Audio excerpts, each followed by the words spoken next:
El ensamblador o assembler es, en principio, un lenguaje de programación.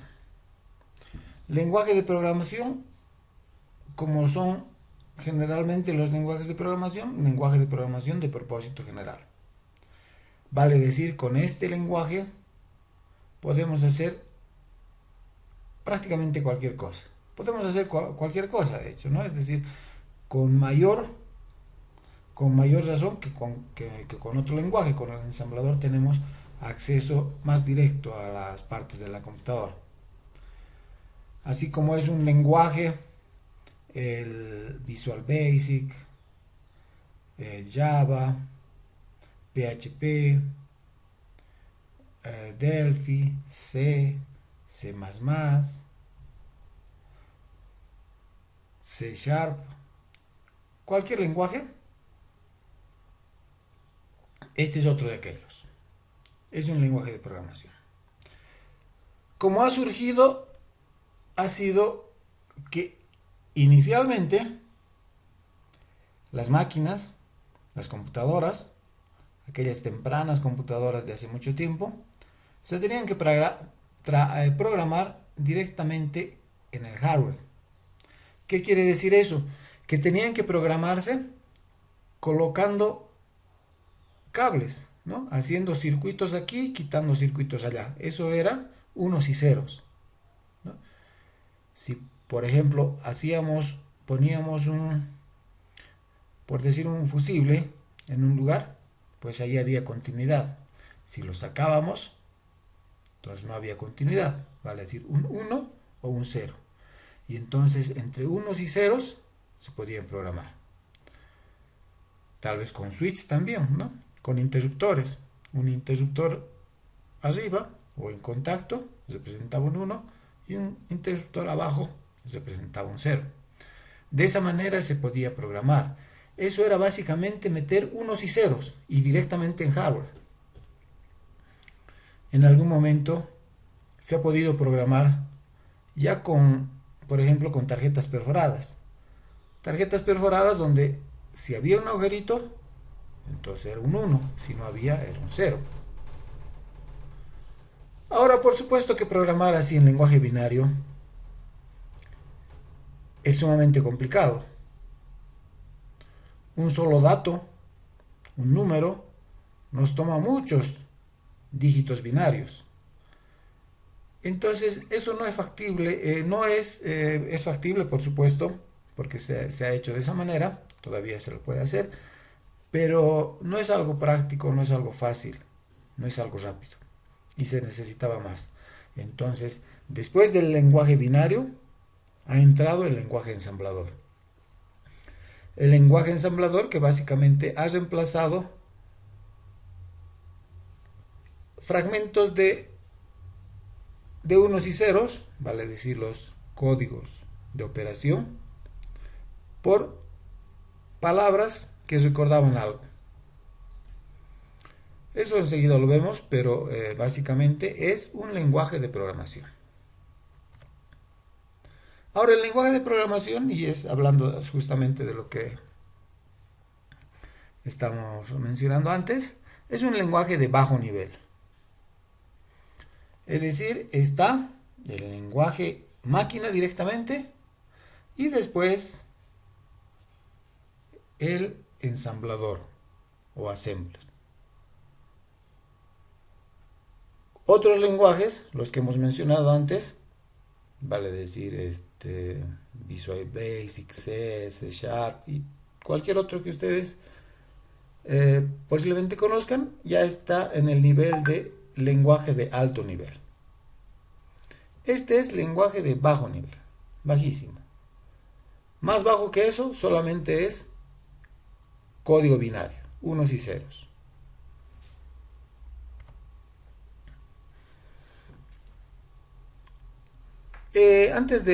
Bueno, es específico para un procesador. Es decir, el lenguaje ensamblador no es un lenguaje que podamos utilizarlo en cualquier tipo de procesador. Está muy relacionado a un procesador específico. En general los lenguajes van por ese camino, ¿no?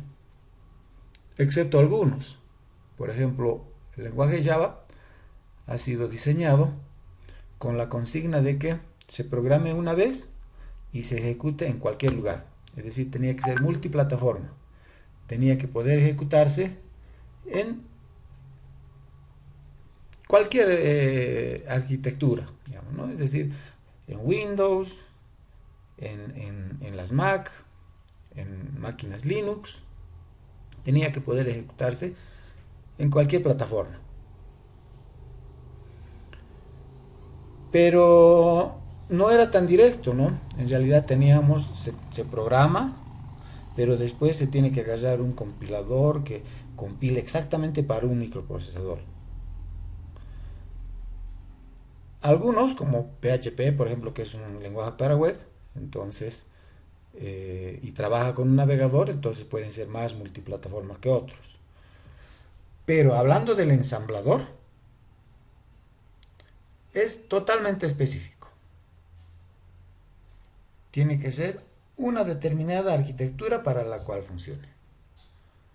No podemos hablar del mismo lenguaje, el ensamblador, digamos, para trasladarlo a Linux, para trasladarlo a una computadora tipo Mac del Apple, no puede ser. Es específico. Después lo otro es que básicamente consiste esto en instrucciones mnemónicas, decimos. Eso de mnemónica hace referencia a la cuestión de la memoria. O sea, pequeñas palabras que son fáciles de recordar y que hacen recuerdo a su función. Como por ejemplo move, de mover un dato de un lado a otro lado. Por ejemplo. Sub, de subtraer. Add, en inglés sumar, ¿no? Entonces, efectivamente para sumar. Entonces son instrucciones mnemónicas. Instrucciones especialmente diseñadas, porque alguien ha diseñado en el lenguaje ensamblador, para que sean fáciles de recordar.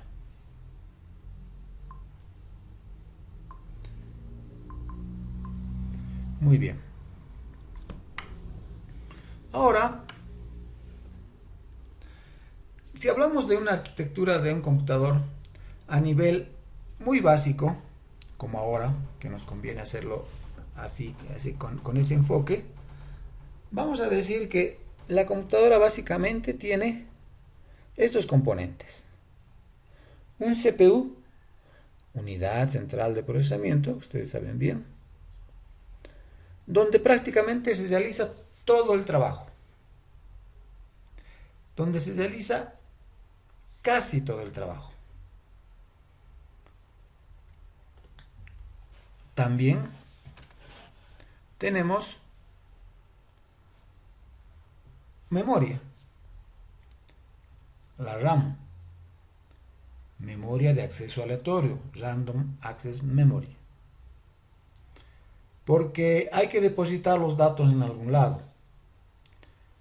Los datos, antes de ser procesados, tienen que estar en memoria. Y esos datos entonces de la memoria se trasladan al CPU, el cual los procesa. Y se trasladan mediante un camino que se conoce como el bus. Y el CPU, después de procesar esos datos, puede utilizar el mismo bus para depositar los datos procesados también en la RAM. Y también la computadora consiste de periféricos. Periféricos de entrada, periféricos de salida. Periféricos de entrada como por ejemplo el teclado, como por ejemplo el ratón, como por ejemplo un escáner, como por ejemplo una cámara web. Periféricos de salida, como por ejemplo la pantalla, como por ejemplo la impresora, por ejemplo un módem, excepto que un módem puede servir como periférico de entrada y periférico de salida. Una pantalla también, ¿no? Si es una pantalla touch, entonces puede ser tanto un periférico de salida de información como de entrada. Entonces cuando empezamos a manipular la pantalla, entonces ya se vuelve como un periférico de entrada. Y así, esos periféricos estamos hablando, ¿no? Ratones, teclados, impresoras, escáneres. Esos periféricos son los que nos sirven para meter la información a la computadora, que la procesen, o sacar la información ya procesada. Entonces, esta es una arquitectura más básica. De la RAM puede salir directamente al periférico, del periférico puede entrar directamente a la RAM, como también el CPU puede directamente mandar, tal vez sin afectar la RAM, directamente a un periférico. Por eso el camino es de esta manera. CPU puede ir a la RAM, de la RAM puede ir periférico, del periférico puede ir directamente al CPU, o del periférico puede ir a la RAM y de la RAM puede ir a la CPU. Toda la conexión es a través de lo que se llama el bus. Hay buses de datos, buses de direcciones, que después nos vamos a ocupar de eso. Pero por lo pronto el bus es un camino para los datos. Ahora, en el CPU, y el CPU en la práctica es lo que llamamos el microprocesador, ¿no? Es decir, cuando nosotros vamos a armar nuestra computadora, con frecuencia pedimos en la tienda un microprocesador Intel i5, digamos. Ese es el CPU en realidad, ¿no? Ese circuito altamente integrado es el CPU, y dentro del CPU, entre otras cosas que tendremos que ver, pero existe lo que en este momento nos interesa y son más bien los registros. Los registros son memorias.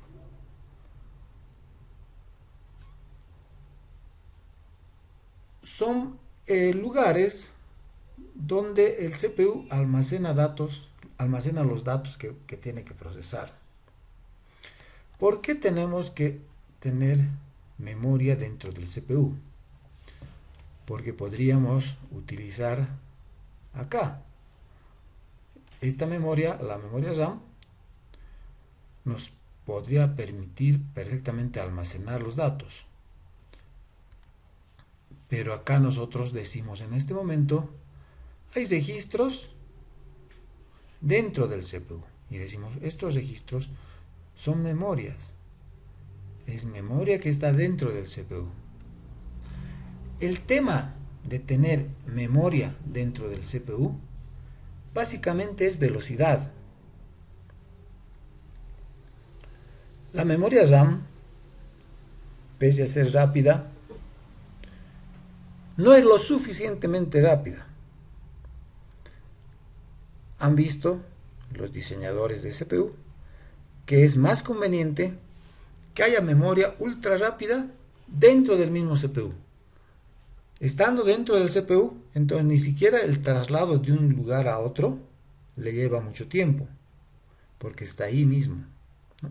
Mientras que un bus es un camino que puede ser centímetros tal vez, pero esos centímetros, que la información vaya a esos centímetros, lleva un tiempo. Pues serán microsegundos, pero esos microsegundos se acumulan porque hay un intercambio constante de información. Es un torbellino de información que circula por la computadora. Entonces, microsegundos puede tardar, pero podría ser mucho. Entonces, se ha visto por conveniente que dentro del CPU exista memoria. Y memoria especial. Memoria rápida y memoria cerca. Con lo cual, es mucho más rápido. En el CPU decimos, hay registros. Pero así en esto que diríamos como una clasificación de la memoria, los registros, estando aquí en la punta, Después de esos registros de esa memoria ultra rápida, hay otra memoria que se llama memoria caché. Y después viene la memoria principal. Esa memoria principal es la memoria RAM. Y después viene esta memoria que llamamos también memoria secundaria, el disco duro. El disco duro es memoria secundaria. Ahora,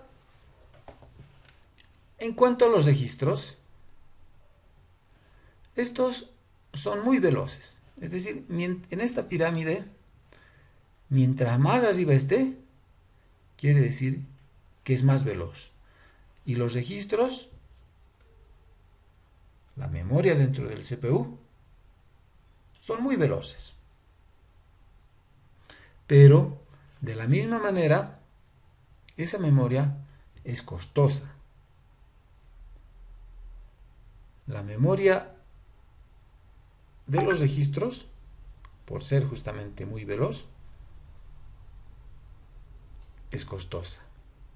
Porque si no, toda la memoria podríamos poner como del mismo tipo, así como la memoria de los registros.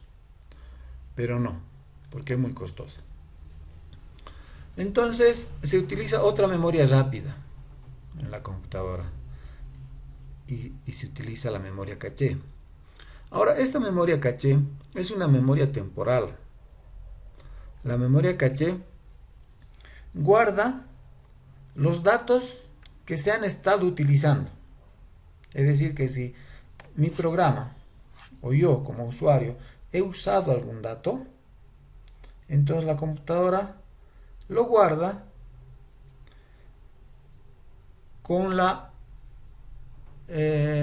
con el fin de que si vuelvo a utilizar esos datos, estén disponibles más rápido que si estuvieran en la memoria principal, en la RAM.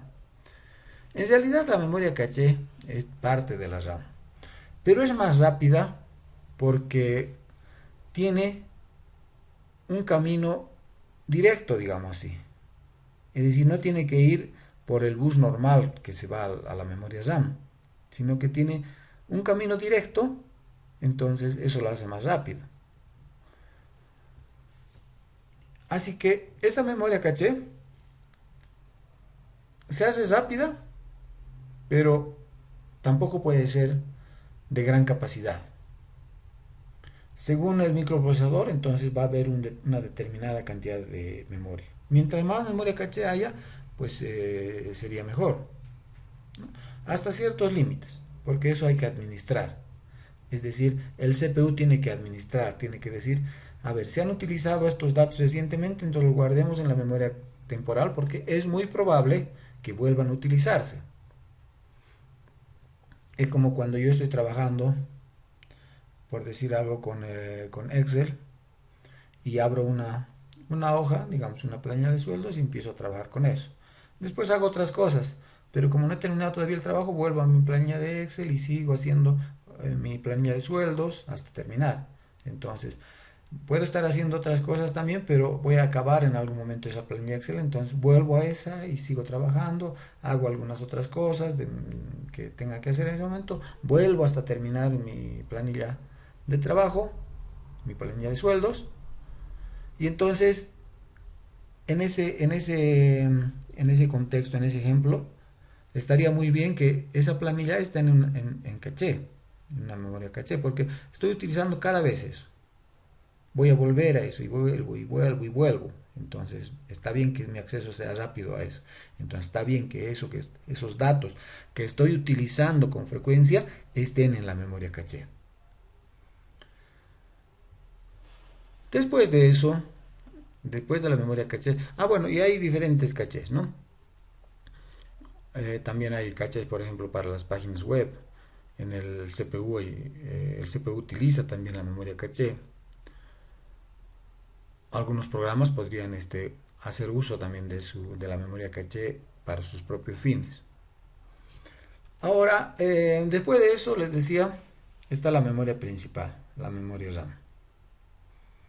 La memoria principal Como ven, está esto ya hacia abajo, entonces no es tan veloz.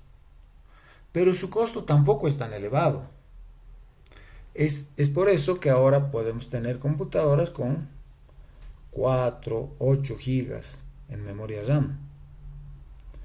Antes la memoria era terriblemente cara.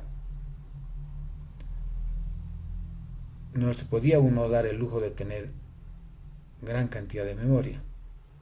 Pero el costo va bajando y va bajando permanentemente, y entonces ahora es normal tener una máquina con 4, con 8, otros tendrán hasta 16 gigas en memoria RAM. Está bien porque el costo no es tan elevado, pero la velocidad tampoco es tan grande, ¿no? En cambio la capacidad, sí, porque podemos comprar mucha memoria por poco dinero. Y después viene la otra memoria, ya que llamamos memoria secundaria, el disco duro. Y el disco duro tenemos pues 1 tera, y muchos habrá que tienen 2 teras, que es una capacidad gigantesca, ¿no? Pero el problema es que como velocidad, pues es lo más lento que hay, ¿no? De todas las memorias, registro, caché, memoria principal, RAM, el disco duro es lo más lento que hay. Pero el costo también es bajísimo, ¿no? O sea, supongo que un disco de 1 tera se podrá comprar por unos, no sé, $70, me imagino. Entonces, pero es 1 tera, esa es una capacidad inmensa, ¿no? Una capacidad que no podíamos haber imaginado hace algunos años. La capacidad es inmensa, el costo es bajo y la velocidad también es baja. Ahora se solucionan algunas cosas provisionalmente, ¿no? Por ejemplo, los discos duros de estado sólido, los discos de estado sólido, los SSD, son más rápidos que un disco duro tradicional, pero no vienen en capacidades como, como un disco duro, ¿no? Es decir, 1 tera, 2 teras, o sea, no vienen en esa capacidad. Y si tenemos una capacidad más o menos respetable, es porque es carísima. Entonces podemos comprar discos duros de 256, 512 tal vez, pero 1 tera ya como que ya es muchísimo, ¿no? Sale muy caro. Y así, esta es entonces la organización de la memoria. Los registros de los que estamos hablando están en el tope de velocidad, en el tope de costo, y son los que menor capacidad tienen, según vamos a ver. Porque en el CPU hay muchos registros, pero hay unos registros que se llaman de propósito general. Los registros de propósito general que vamos a ver por ahora son estos. El registro que se llama AX, el registro BX, el CX y el DX. Toditos son de propósito general. Algunas veces se utiliza para algunas cosas específicas, pero solamente por convención, digamos. Algunas veces, pocas veces, algunos registros obligatoriamente se utilizan para ciertas cosas, como el DX, por ejemplo. Pero después, aparte de esos casos especiales, entonces solamente son de propósito general. El AX se puede utilizar, se suele utilizar como acumulador. BX es un registro que a veces puede usar como base para direccionar memoria. El CX, C de counter, de contador, a veces se utiliza para justamente contar. Y el DX es igual, como todos, es un registro de propósito general. Pero estos son importantes por ahora. porque no son los únicos 4 que existen, ¿no? Existen muchos otros que según los vayamos necesitando, vamos a ver. Porque si fueran solamente los 4 sería poquísimo. No, en realidad hay muchos otros registros. Pero ahorita lo que necesitamos ver es esto. Estos registros AX, BX, CX y DX, pues son pedacitos de memoria. Ahora, esa memoria se puede utilizar también la mitad de eso. Es decir, por ejemplo, tengo un registro AX, el que está acá. Y este registro AX se compone de dos partes. De una parte que se llama AH y AL. H viene de high y L viene de low. Entonces, esta es la mitad superior del registro. Es una mitad en principio, pero es la mitad superior. No nos olvidemos que un dato, en este caso un registro, el AX básicamente puede contener una determinada cantidad de bits. Bueno, entonces, si utiliza el AX 16 bits, entonces la mitad, que es 8, hay una mitad alta y hay una mitad baja, ¿no? Nos imaginaremos un número largo de muchos bits. Hay una mitad, y esa es la mitad que está a la izquierda, es la mitad alta. Y la mitad que está a la derecha es la mitad baja.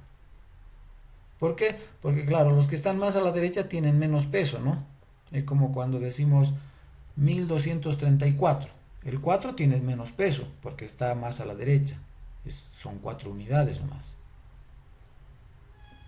El 3, si estamos hablando del número 1234, el 3 tiene más peso que el 4 porque ya estamos hablando de las decenas, ¿no? En realidad ese 3 vale 30. Entonces tiene un poco más de peso, pero todavía es menos que lo que está a la otra mitad. Por ejemplo, si es 1234, el 2 tiene ya mucho más peso porque es el dígito de las centenas.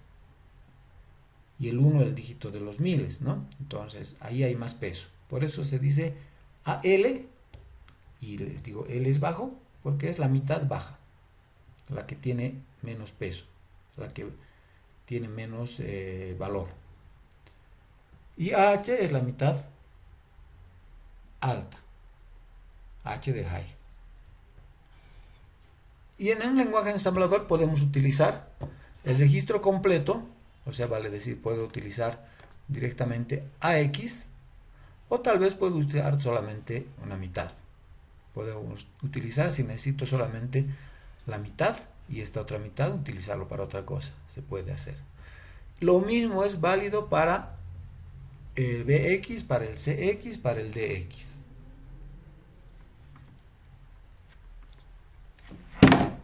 Bien, entonces veamos esto. En realidad, un registro AX, en la arquitectura que nosotros estamos hablando, vale decir, en la arquitectura del microprocesador 8088, un registro AX está compuesto de 16 bits.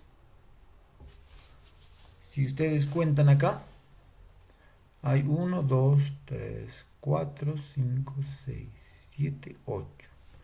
Y aquí también hay 8. 1, 2, 3, 4, 5, 6, 7, 8. Así es un registro AX. Tiene capacidad para 16 bits. En cada uno de estas posiciones, en cada uno de estas ranuras, digamos, puede entrar un 1 o un 0.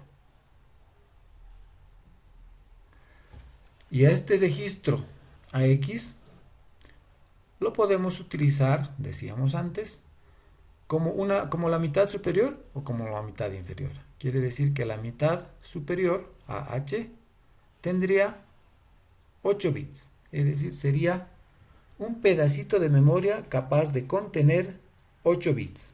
Eso es AH. Y AL, lo propio, también podría contener 8 bits, ceros y unos, 8 nada más. En un registro, sea AX, BX, CX, DX, todos los 16 bits es un word. Vale decir una palabra, ¿no? La traducción de word es palabra. Entonces la palabra tiene la palabra de una computadora con un microprocesador 8088, 8086, tiene 16 bits. Y está compuesto entonces de dos partes, una alta y una baja, AH y AL. AH es un byte. Y entonces ahí ya nos damos cuenta que sí, un byte justamente eran 8 bits de lo que habíamos aprendido al iniciar la carrera. La unidad es el bit, pero después viene un byte que son 8. Y después del byte entonces viene un word, una palabra, que ya son 16. Un registro AX, BX, CX, DX, cada uno puede contener una palabra. Pero por palabra no estamos hablando de la palabra de nuestro lenguaje, ¿no? Sino que estamos hablando de una palabra que son 16 bits. Una combinación de 16 bits es una palabra. Y esa palabra está compuesta de 2 bytes. Bien, entonces ahora veremos un poco acerca de esto. ¿Y qué implicaciones tiene? En principio, vamos a decir esto que ya sabemos de antes.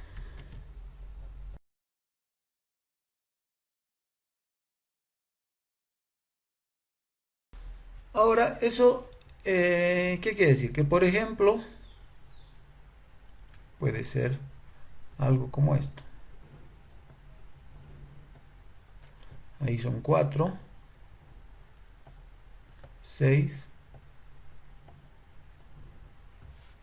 Este es un byte.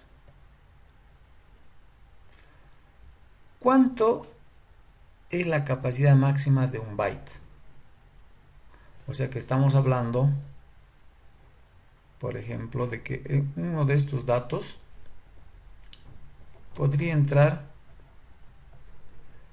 en AH o en AL. Entonces, si yo quiero saber la capacidad de AH, entonces diríamos el número más grande, el número mayor, sería este.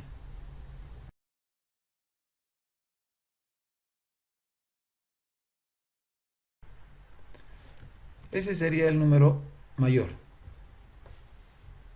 que puedo colocar, son 8 bits, ¿verdad? Es el número mayor que puedo colocar en AH o en AL. ¿Cuánto es esto? Porque esto es en binario. Esto, bueno, tendríamos que hacer la conversión, ¿no? Esto vale 1. A ver. Esto vale 1. Esto vale 2.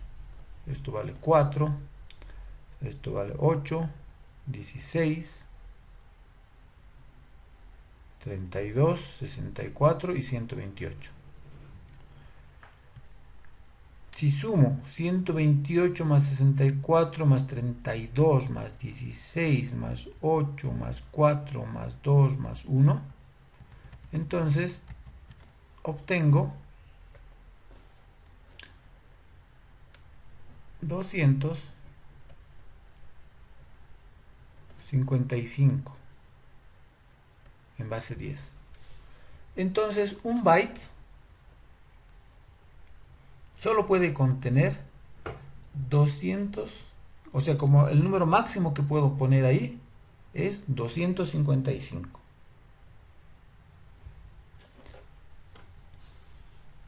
Ese es el número máximo. Pero tal vez ustedes se preguntan, porque ¿cómo sé, cómo puedo obtener ese dato? Es decir, esto, las combinaciones de todo lo que puedo colocar son pues 2 a la 8.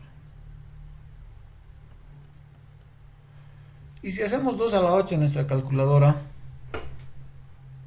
en este momento, vamos a ver, 2 a la 5 es 32, 2 a la 6, 64, 2 a la 7, 128, 2 a la 8, 256.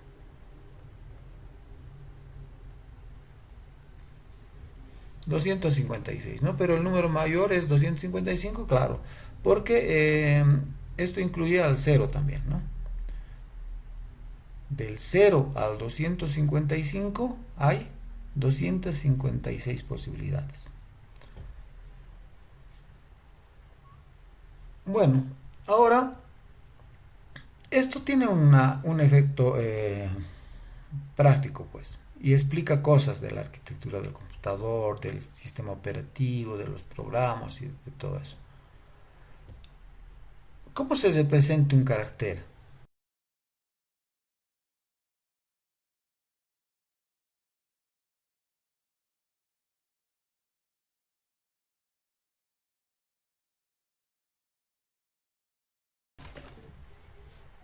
Cuando se ha empezado a trabajar con el microprocesador y el sistema operativo, el DOS, entonces se decidió lo siguiente. Dijeron, vamos a representar un carácter con un byte. O sea, vamos a decir, un carácter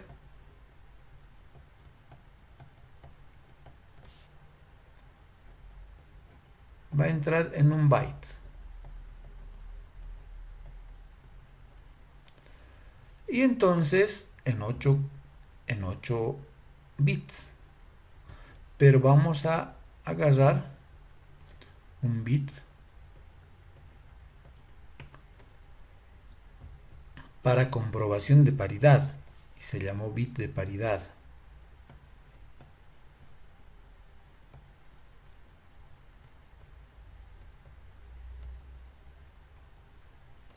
Y entonces nos quedan 7 bits para datos.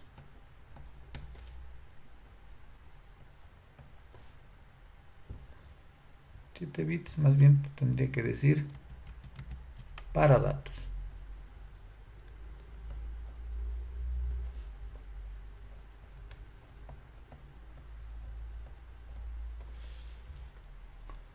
Esto del bit de paridad les explico.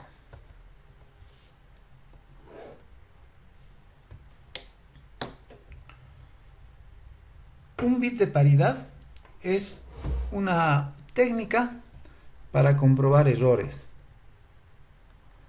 Por ejemplo, existe la comprobación de errores con paridad par. Eso quiere decir lo siguiente.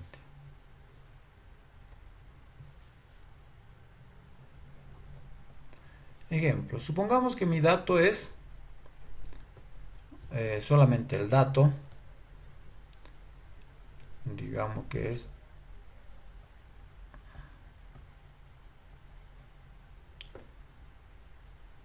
este.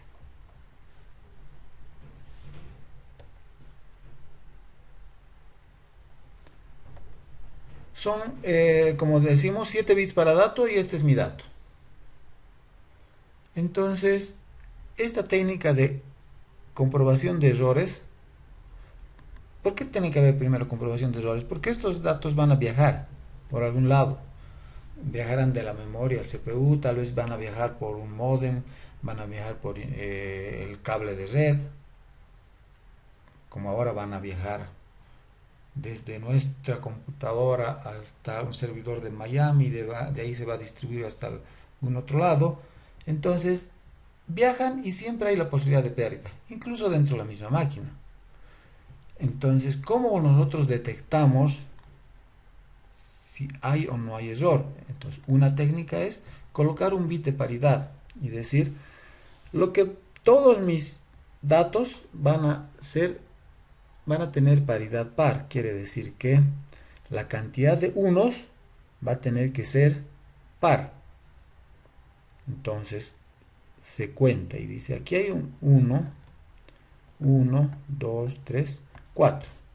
Está bien, es un dato que tiene una cantidad par de unos.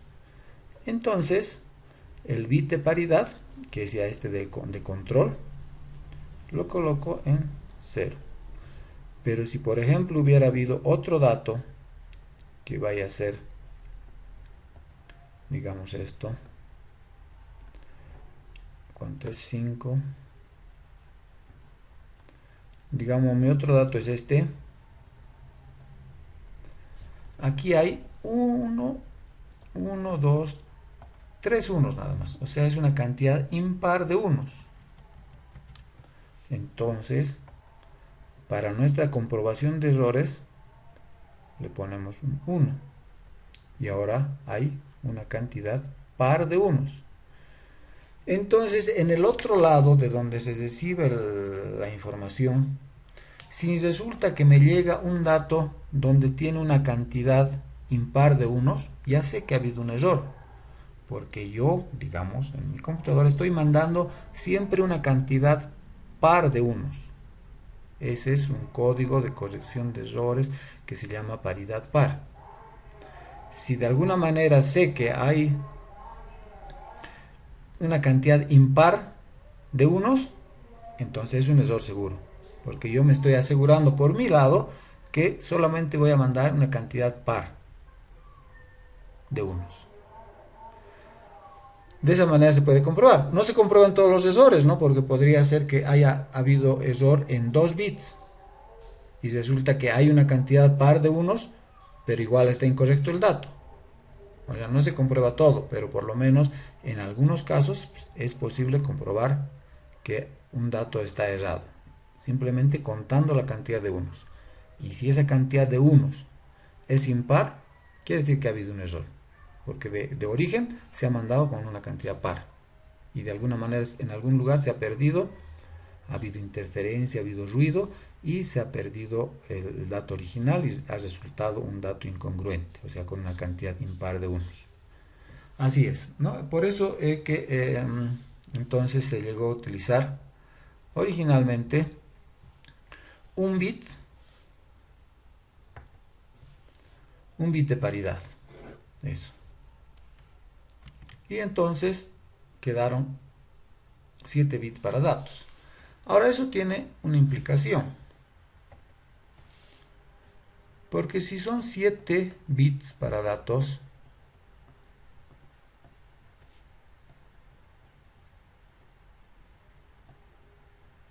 para el dato, o para datos simplemente, si son 7 bits, entonces la combinación que yo puedo tener es de 2 a la 7. ¿Cuánto es 2 a la 7? A ver, 2 a la 5 es 32, 2 a la 6, 64, 2 a la 7 es 128. Entonces, solamente puedo tener 128 posibilidades para transmitir los datos. Y esto, entonces, ¿qué van a hacer esos datos, pero? Esos datos van a ser pues letras, números.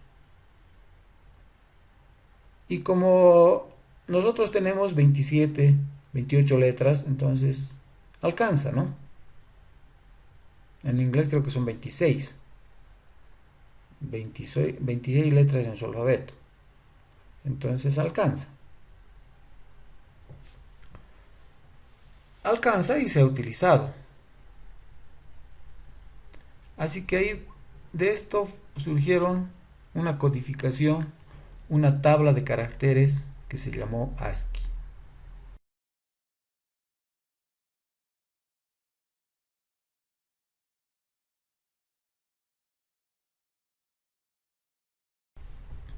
Veremos cómo fue esa tabla, porque aparentemente eso es suficientemente bueno.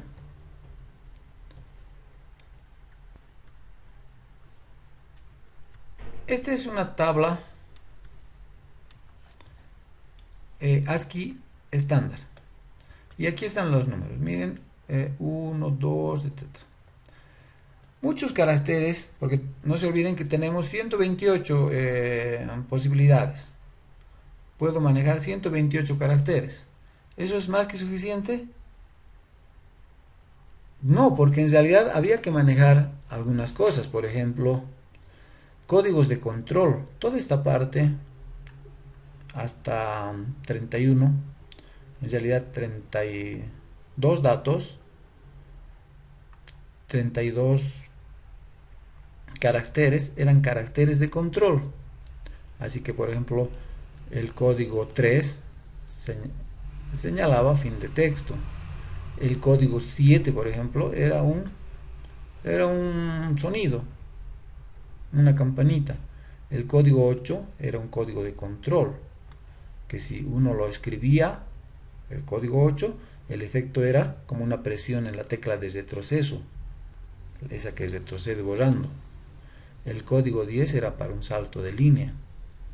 El código 13 era un retorno de carro, o sea, bajar a la siguiente, irse al inicio de la siguiente línea de lo que estamos escribiendo. Y así, códigos, escape, separador de fichero, de grupo, caracteres de control. Y después de eso, después del 31, bueno, también el 127 aquí se está utilizando, ¿no? Que es la tecla suprimir, esa que tenemos en el teclado, que nos sirve para borrar, esa tiene el código 127. Y aquí está el resto, 32, 32, 40, 63, 79, hasta el 127. El 126 aquí, ¿no? Porque el 127 ya lo hemos puesto. Y con eso son los 128. Y entonces en esta parte ya son los caracteres, no de control, pero están otras cosas que necesitamos. Por ejemplo, necesitamos para escribir el espacio, signo de admiración, comillas, signo de pesos, porcentaje y paréntesis, el asterisco, multiplicación, suma, coma, resta, punto, menos. Después viene los números, necesitamos los números, que no solamente necesitamos las letras, necesitamos también los números, del 0 al 9, eso es. Necesitamos también signos de puntuación. Básicamente programamos con matemáticas, entonces necesitamos los signos operadores relacionales, menor, igual, mayor. Y después también necesitamos, por supuesto, las letras, pero necesitamos las letras mayúsculas, como están aquí, todas las letras mayúsculas. Necesitamos signos de agrupamiento, corchetes, esto para identificar las direcciones, ¿no? En las direcciones de las carpetas. Este signo, potenciación, la barra baja. También necesitamos las letras en minúscula. No es lo mismo, ¿no?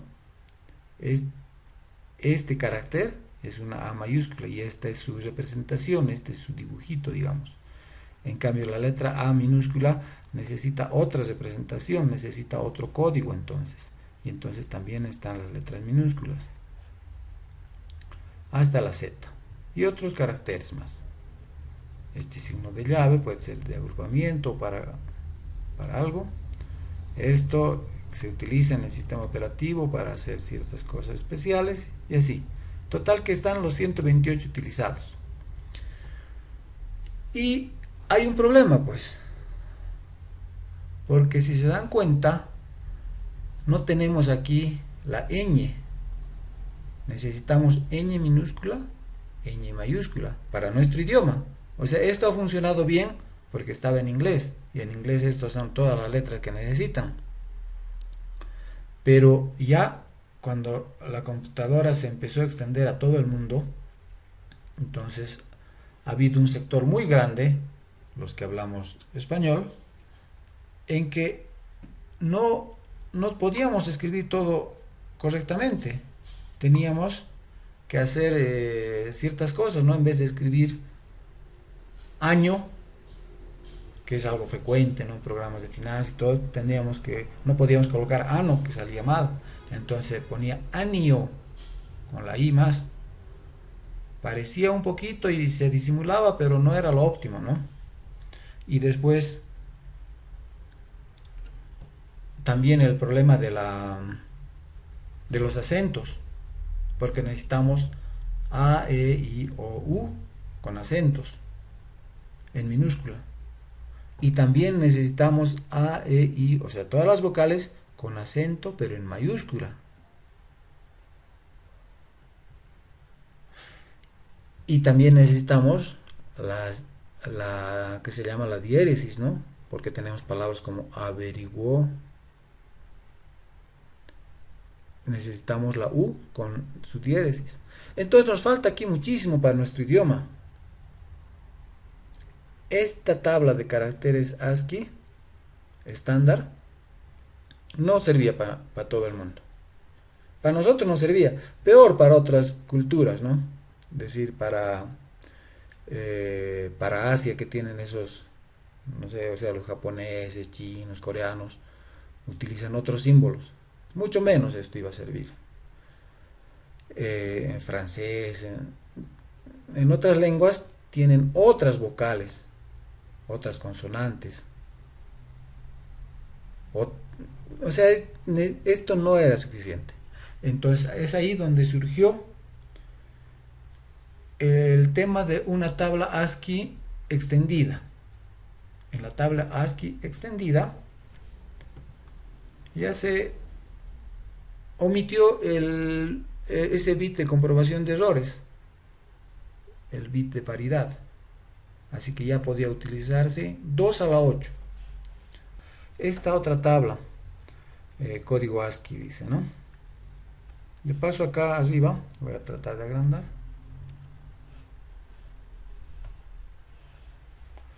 Dice, bueno, ¿qué quiere decir ASCII? American Standard Code for Information Interchange. O sea, código estándar americano para intercambio de información.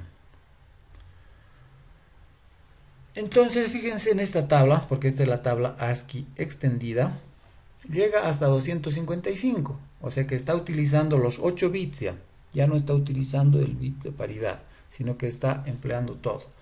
Y ahora ya tenemos lo que necesitamos, porque por ejemplo, vámonos viendo por acá, voy a agrandar esto, los caracteres de control siguen los mismos, miren, siguen los mismos hasta el 31 y el 127, que es la tecla suprimir. Después, todo esto sigue igual. Esto es lo que se imprime. Y esto es lo mismo que en el ASCII, ASCII estándar. Y seguimos todo bien. 126, 127, ahí acababa, ¿no? Pero ahora como tenemos más, entonces ya tenemos, fíjense, aquí está la U con diéresis, la E con acento, esta A con acento, no sé, un acento raro, creo que nosotros no usamos este acento, ¿verdad? Pero algún lenguaje lo utiliza, algún idioma lo utiliza. A con diéresis, tampoco nosotros lo utilizamos, pero seguramente en algún lenguaje se utiliza. Este acento tampoco nosotros utilizamos. Este acento tampoco. ¿Qué utilizamos nosotros? Esto no usamos, esto no usamos. Nosotros utilizamos otros. Por ejemplo, este acento sí es nuestro. Este acento también, este acento también, este acento también. Y aquí está nuestra ñ minúscula. Y aquí está nuestra A, nuestra ñ mayúscula, ¿no? Entonces ahora sí, aquí ya tenemos para nuestro idioma, en la tabla ASCII extendido. ¿Como consecuencia de qué? De que entonces representamos los caracteres en un byte y no utilizamos bit de paridad. Y además, entonces, como hay espacios, se utilizan otras cosas, el símbolo de derechos de marca registrada, más bien, un medio, un cuarto. Incluso se utilizaban estos símbolos, son símbolos gráficos. Con estas cosas se podían dibujar, porque antes las computadoras, los monitores, no tenían capacidad de hacer gráficos. Pero con estos símbolos, fíjense estos, con esto entonces uno podía dibujar. Así, carácter a carácter podíamos dibujar algo que se parezca a una ventana, por ejemplo, ¿no? Un rectángulo, una barra arriba para que sea algo así como su barra de título. Y si queríamos dibujar otra cosa, teníamos acá está para dibujar una línea vertical que se empalme con otra línea horizontal, una esquina inferior izquierda, también debe haber la esquina inferior derecha, tanto simple como doble, porque aquí está, este es doble, ¿no? Con línea doble. Lo necesario para que podamos dibujar cajas, tipo ventanas. Y así se han producido los programas inicialmente. Ustedes posiblemente han manejado el Turbo C. Y en ese Turbo C ustedes ven, hay ventanas, hay menús que se despliegan, hay algo así tipo color. Pero es DOS. Eso no es gráfico, esos son caracteres. ¿Y cómo se ha construido, por ejemplo, esa interfaz, el IDE del Turbo C que ustedes me imagino que han manejado? Con esto, fíjense, y si lo tienen lo utilizarán o solamente recordarán de aquellos años, porque eso debe ser primer, segundo semestre, que los menús y los dibujos prácticamente eran con esto y las cajitas se dibujaban con esto. Con estos símbolos pues, se podía dibujar. Y después aquí está, por ejemplo, para hacer una caja más oscura, negro total, una esquina superior izquierda, una esquina inferior derecha y así. Bien, entonces esa explicación va para el tema de que se ha utilizado un byte para eso. Y en una palabra podíamos poner 2 bytes, porque nuestro microprocesador está para eso. Está diseñado de esa manera, con una palabra de 16 bits, 2 bytes. En una palabra podríamos colocar 2 letras, 2 caracteres.